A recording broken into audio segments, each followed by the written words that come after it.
only Nader Gonzalez would reverse U.S. policy in the Middle East. Israel kills 9 Palestinians in Gaza and injures 57 in the last 3 days. Doubt it? Then just listen to Barack Obama's speech to the militarist and right-wing American-Israeli Public Affairs Committee, known as AIPAC. Jerusalem will remain the capital of Israel, and it must remain undivided. Israeli occupation forces have intensified their war crimes in the Gaza Strip with total disregard for civilian Obama lives. told AIPAC that, quote, days, Jerusalem will remain the capital of Israel and it must remain undivided, end quote. Did Obama mention that this pledge undermines the widespread international consensus two-state solution peace plan?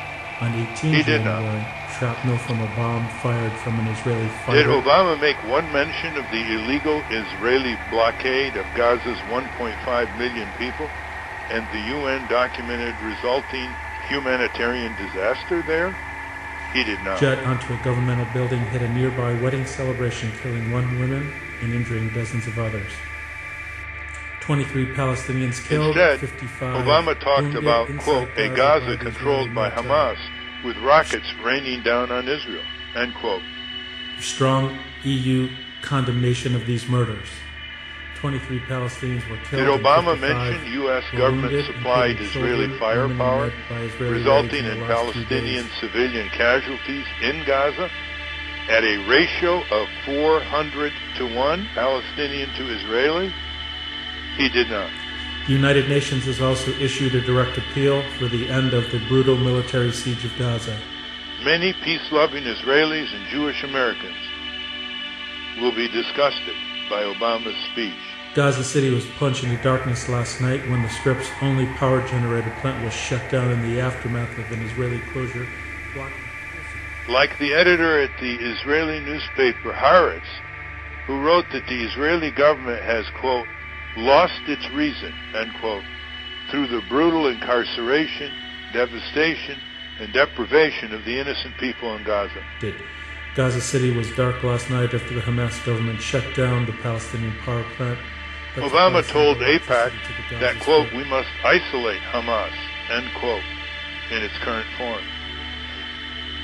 Hospitals have been forced to close. Did he mention that a March 2008 Haaretz poll showed that 64% of the Israeli people want direct negotiations for peace between Israel and Hamas, while only 28% oppose it?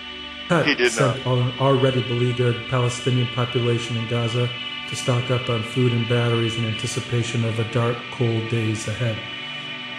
Instead, Obama said, quote, Egypt must cut off the smuggling of weapons into Gaza, end quote. Did he say that Israel must stop bombing the people of Gaza? He did not. Gaza officials warned that the move could cause a health catastrophe, while the United Nations agency and human rights group condemned Israel. So in a nutshell, in this critical election year, Nader Gonzalez stands on these issues with the majority of Israelis, Palestinians, Jewish Americans, and Arab Americans. Obama and McCain stand with the hardline minority position of AIPAC. With your generous help, Nader Gonzalez will work to make the voices for peace heard throughout this election year. Together, we will make a difference.